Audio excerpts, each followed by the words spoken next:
Operation ginger భారతదేశం యొక్క secret revenge plan. ఈరోజు దీని గురించి మాట్లాడుకుందాం.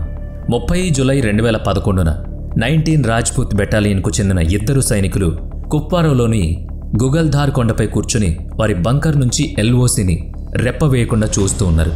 అప్పుడు బంకర్లో ఉన్న 3వ సైనికుడు టీ తెచ్చాడు. లోయల్లో చల్లని గాలిలో టీ సిప్ చేస్తూ అందరూ నవ్వుకుంటూ జోకులు వేసుకోవడం ప్రారంభించారు. కానీ తమకు కొన్ని మీటర్ల దూరంలోనే పాకిస్తానీ సైనికుల బృందం ఎల్ఓసిని దాటి నిరంతరం తమ వైపుకు దూసుకొస్తోందని వాళ్ళకి తెలియదు. ఇక్కడ మన సైనికులు తమ టీ పూర్తి చేయబోతున్నారు. అక్కడ ప్రతి భారతీయుడి రక్తాన్ని ఉడికిపోయేలా చేయడానికి వచ్చిన పాకిస్తానీలు బంకర్ వరకు చేరుకున్నారు. పాకిస్తానీలంతా బంకర్ చుట్టూ దాక్కున్నారు. మన సైనికుల్లో ఒకరు అప్పుడే టీ తాగి బంకర్లోంచి బయటకొచ్చాడు. అతను వెనక్కి తిరిగిన వెంటనే అతని వెనుక ఒక పాకిస్తానీ నిలబడున్నాడు. మన సైనికుడు ఏం చేయకముందే పాకిస్తానీ తన కత్తితో మన సైనికుడి మెడపై దాడి చేశాడు. బంకర్ చుట్టూ దాక్కున్న పాకిస్తానీయులు ఒక్కసారిగా కాల్పులు జరిపారు. మన సైనికులకు అక్కడ ఏం జరుగుతుందో అర్థం కాకముందే ఇద్దరు సైనికుల్లో ఒకరిని కాల్చి చంపేశారు. ఒక సైనికుడు అమరవీరుడయ్యాడు. మిగిలిన ఒక సైనికుడు అంతమంది పాకిస్తానీలతో ఒంటరిగా పోరాడడం మూర్ఖత్వమే అవుతుంది. కాబట్టి అతను తన తెలివిని ప్రదర్శిస్తూ కేవలం బుల్లెట్లు పేల్చుతూ తప్పించుకోవాలనుకున్నాడు. కానీ దురదృష్టవశాత్తు తరువాత ఈ సైనికుడు తన గాయాల కారణంగా మరణిస్తాడు. మరోవైపు బంకర్లో ఉన్న 10 మంది పాకిస్తానీలు ఇప్పటికే ఇద్దరు సైనికులను బలిదానం చేయడం ద్వారా ఒక హేయమైన చర్య చేశారు. అయితే దీని తర్వాత వాళ్ళు చేసినది మానవత్వం యొక్క అన్ని పరిమితులను దాటిందని చెప్పుకోవాలి. మన సైనికులు వీరమరణం పొందిన తర్వాత ఈ పాకిస్తానీయులు వారిని వారి తల నుంచి వేరు చేసి పాకిస్తాన్కు తీసుకువెళతారు. పాకిస్తాన్ క్రూరత్వానికి బలైన మన వీర కమాండర్ల పేర్లు హవల్దార్ జైపాల్ సింగ్ మరియు లాన్స్ నాయక్ దేవేంద్ర సింగ్. పాకిస్తాన్ చేసిన ఈ చర్యకు భారత్ సైన్యం ఎలా ప్రతీకారం తీర్చుకుంటుందో, ప్రధానికి కూడా ఎటువంటి సమాచారం లేకుండా అటువంటి ఒక ఆపరేషన్ ఎలా చేస్తుందో ఈ వీడియోలో చూద్దాం. గాయపడిన స్థితిలో బంకర్ నుంచి బయటకొచ్చిన సైనికుడు ఎలాగోలా సమీపంలోని ఆర్మీ స్థావరానికి చేరుకుంటాడు. ఆ సైనికుడి నుంచి వార్త అందుకున్న వెంటనే సైనికుల ప్లాటూన్ వెంటనే బంకర్ వద్దకు చేరుకుంది. రక్తంతో తడిచిన వాళ్ల సహచరుల తలలేని శరీరాలు చూస్తుంటే ప్రతి సైనికుడి రక్తం మరిగిపోయింది. కొన్ని గంటల్లోనే ఈ వార్త కుప్వారా 28వ division chief manager general S K చక్రవర్తికి కూడా తెలుస్తుంది. ఇది విని అతనికి బాగా కోపం వచ్చింది. కానీ మన అమరవీరుల తలలను ఎక్కడికి తీసుకువెళ్లారో సైన్యంలో ఎవ్వరికీ తెలియదు. అందుకే చక్రవర్తి ముందుగా తన సైనికులను ఈ రహస్యాన్ని ఛేదించమని చెప్తాడు. కొన్ని వారాల పాటు జమ్మూ కాశ్మీర్లో ప్రతి అంగుళాన్ని వెతికిన తర్వాత మన సైన్యానికి పెద్ద సాక్ష్యం లభించింది. వాస్తవానికి మన సైనికులు కాశ్మీర్లో ఒక ఉగ్రవాదిని ఎన్కౌంటర్ చేస్తారు. అతని జేబులో ఒక ఫోన్ దొరికింది. సైనికులు ఆ ఫోన్ డేటాను సర్చ్ చేయగా అందులో ఒక వీడియో కనిపించింది. జిహాదీలు తమ తుపాకులను ఊపుతూ కొంతమంది పాకిస్తానీ సైనికులు డాన్స్ చేయడం, వారి ముందు టేబుల్ ఉంచడం ఆ వీడియో కనిపించింది. ఈ నీచమైన పని ఎప్పట్లాగే పిరికిపందైన పాకిస్తాన్ చేసిందని ఈ వీడియో ద్వారా స్పష్టమైంది. ఈ వీడియో వెంటనే చక్రవర్తికి పంపించారు. అప్పుడు ఇది పాకిస్తానీల పని అని తెలుసుకున్నప్పుడు అతను వెంటనే కుప్వారా సమీపంలోని పాకిస్తానీ సైన్యం యొక్క ప్రతి స్థావరంలో రెక్కీ నిర్వహించాలని పారా ఎఫ్ కమాండర్లను ఆదేశించాడు. నెలలో 7 సార్లు ఎల్ఓసి దాటి రెక్కీ నిర్వహించిన తర్వాత కమాండోలు చక్రవర్తి ముందు జోన్ మరియు లాంజ్లో పాకిస్తాన్ సైన్యం దాగి ఉన్న ప్రదేశాల వివరాలు సమర్పించారు. కమాండోలు మరియు చక్రవర్తి మధ్య సుదీర్ఘ చర్చ తర్వాత అక్కడ దాదాపుగా 40 మంది పాకిస్తానీ సైనికులు ఉండొచ్చు అని అనుకుని జోర్లో రహస్య స్థావరాలను ఎంపిక చేశారు. పాకిస్తాన్ చర్యకు తగిన సమాధానం ఇవ్వడం చాలా ముఖ్యం. కానీ చక్రవర్తి రక్షణ మంత్రిత్వ శాఖ నుంచి ఈ ఆపరేషన్ ఆమోదం తీసుకోవడానికి కూర్చుంటే అనేక వారాలు వృధా అవుతాయి. ఈలోగా ఎవరికి తెలుసు, ఆపరేషన్ వార్త లీక్ అయినా లేదా పాకిస్తానీలు తమ స్థావరాన్ని మార్చేసిన రక్షణ మంత్రి ఆపరేషన్ తిరస్కరించిన మొదటికే మోసం వస్తుందని భావించారు. ఆ సమయంలో చక్రవర్తికి తన అనుచరుల ప్రాణాలు తీసిన వారిపై ప్రతీకారం తీర్చుకోవడం కంటే ముఖ్యమైనది ఏదీ లేదనిపించింది. కాబట్టి అతను తనంతట తానే అన్నీ తనలో దాచుకుని తన కమాండోలని పాకిస్తాన్లోకి ప్రవేశించి ఆ రాక్షసులను చంపడానికి అనుమతిస్తాడు. ఇక్కడ చక్రవర్తి ప్రతీకారం తీర్చుకోవడానికి పారా ఎస్ఎఫ్ కమాండోలకు స్వేచ్ఛనిచ్చాడు. ఈ సమ్మెకు ఆపరేషన్ జింజర్ అని పేరు పెట్టారు. మరోవైపు వేటలో పేరెన్నికగన్న మన పారా ఎస్ఎఫ్ ఆ పాకిస్తానీ నేరగాళ్లకు ఘోరమైన చావును ప్రసాదించేందుకు వస్తున్నారన్న విషయం తెలియక మన ఇద్దరు సైనికులను చంపిన తర్వాత పాకిస్తాన్ చాలా సంతోషించింది. అయితే ఇది అంత సులభం కాదు. ఎందుకంటే ఈ ఆపరేషన్లో మా కమాండోలకు ఇంతకు ముందు ఏ ఆపరేషన్లోనూ రాని సమస్య ఎదురవుతోంది. ఆగస్టు 30, 2011 రాత్రి 12 గంటలకు ఆపరేషన్ యొక్క అన్ని వివరాలు సిద్ధం చేసిన తర్వాత 25 కమాండోలు చాలా జాగ్రత్తగా నియంత్రణ రేఖను దాటారు.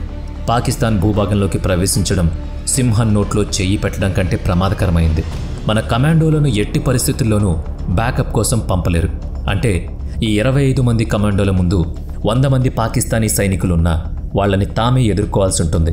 అలాగే ఒక్క కమాండో కూడా పట్టుబడిన ఈ సంఘటన నుంచి అతను ఎంత హింసను అనుభవించాల్సి ఉంటుందో మీరే ఊహించవచ్చు. కార్గిల్ యుద్ధానికి ముందు పాకిస్తాన్లో కెప్టెన్ సౌరభ్ కాలియాను నియంత్రణ రేఖ నుంచి కిడ్నాప్ చేశారు. దాదాపు 15 రోజుల పాటు చిత్రహింసలు పెట్టిన తరువాత అతను హత్యకు గురయ్యాడు. కానీ చిత్రహింసల సమయంలో పాకిస్తానీలు అతని చెవిలో కాలుతున్న రాడ్ను చొప్పించారు. అతని కళ్ళు తీసేశారు. అతని పెదాలు మరియు చేతులు కత్తిరించారు. అతని తల నుంచి పాదాల వరకు ప్రతి ఎముక విరిగిపోయేంత స్థాయిలో కొట్టారు. పాకిస్తాన్ ఇలాంటి క్రూరత్వం చేయకూడదంటే మన వాళ్ళు ఒక్కళ్ళు కూడా పట్టుబడకూడదు.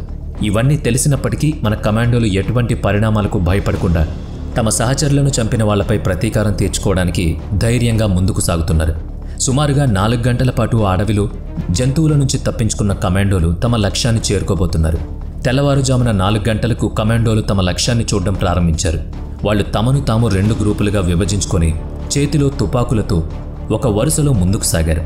అకస్మాత్తుగా పెద్ద పేలుడు శబ్దం వినిపించింది. ఒక కమాండో అటువైపుగా దూకాడు. ఎవరికీ ఏం అర్థం కాలేదు.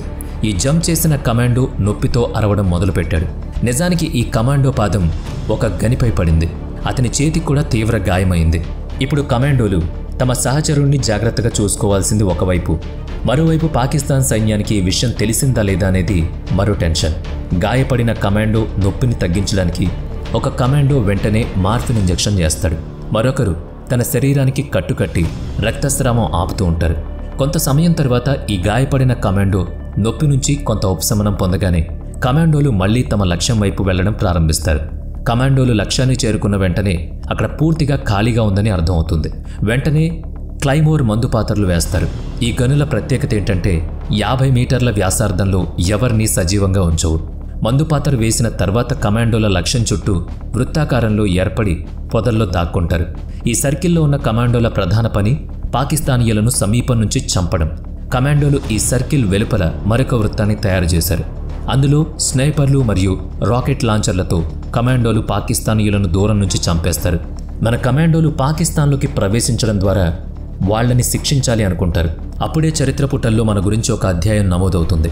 ఉదయం 7 గంటలకు ప్రతీకార మంటలతో కూర్చున్న మన కమాండోలు 4 పాకిస్తానీ సైనికులు లక్ష్యం వైపు వస్తున్నారు. కమాండోలు గనులను పేల్చినప్పుడు వాళ్ళు పాకిస్తాన్ గనులకు కొంచెం దూరంలో ఉన్నారు. వారి భూభాగంలో ఎటువంటి పేలుళ్లు చూసిన పాకిస్తానీలకు ఏం అర్థం కాలేదు. ఒక పాకిస్తానీ సమీపంలో ప్రవహిస్తున్న నదిలోకి దూకేశాడు. మన కమాండోలు వారిపై కాల్పులు జరపకముందే వదిలిపెట్టిన 3 పాకిస్తానీలు చంపబడ్డారు. కమాండోలు ఈ 3 మృతదేహాలకు త్వరగా ఐఈడీలను అంటిస్తున్నారు. తద్వారా వారి మృతదేహాలను తీయడానికి వచ్చిన ఏ పాకిస్తానీ సైనికుడైనా భారత సైన్యం ప్రతీకారంగా వారికి ఎంతవరకు సహాయం చేయగలరో గుర్తొస్తుంది. మిషన్ పూర్తి చేసిన తర్వాత కమాండోలు అకస్మాత్తుగా వారిపై బుల్లెట్ల వర్షం పడినప్పుడు శత్రు ప్రాంతాన్ని విడిచిపెట్టడం ప్రారంభిస్తారు. ఇప్పటివరకు మిస్టరీగా ఉన్న ఈ మిషన్ హఠాత్తుగా బయటపడింది. 4 పాకిస్తాన్ సైనికులు మెషిన్ గన్లతో మన కమాండోలపై దాడి చేశారు. కమాండోలు త్వరగా వారి చుట్టూ కవర్ చేస్తారు. ఇప్పుడు స్నైపర్లు తమ నైపుణ్యాన్ని ప్రదర్శిస్తారు.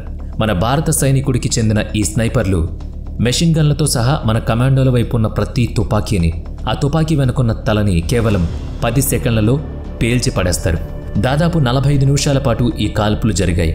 మన కమాండోలు మొత్తం 8 మంది పాకిస్తానీ సైనికులను హతమార్చారు. మన సైనికుల్లో 3 వాళ్ళ పిరికితనంతో చంపి ధైర్య సాహసంగా భావించే పాకిస్తానీ సైన్యం భారత సైన్యంలోని పారా కమాండోలు ఉన్నంత వరకు వారి ప్రతి చెడ్డ పనికి శిక్షించబడతారని ఈరోజు స్పష్టంగా అర్థం చేసుకుని ఉంటుంది. మధ్యాహ్నం 12 గంటలకు కమాండోలు భారతదేశానికి తిరిగి వచ్చారు.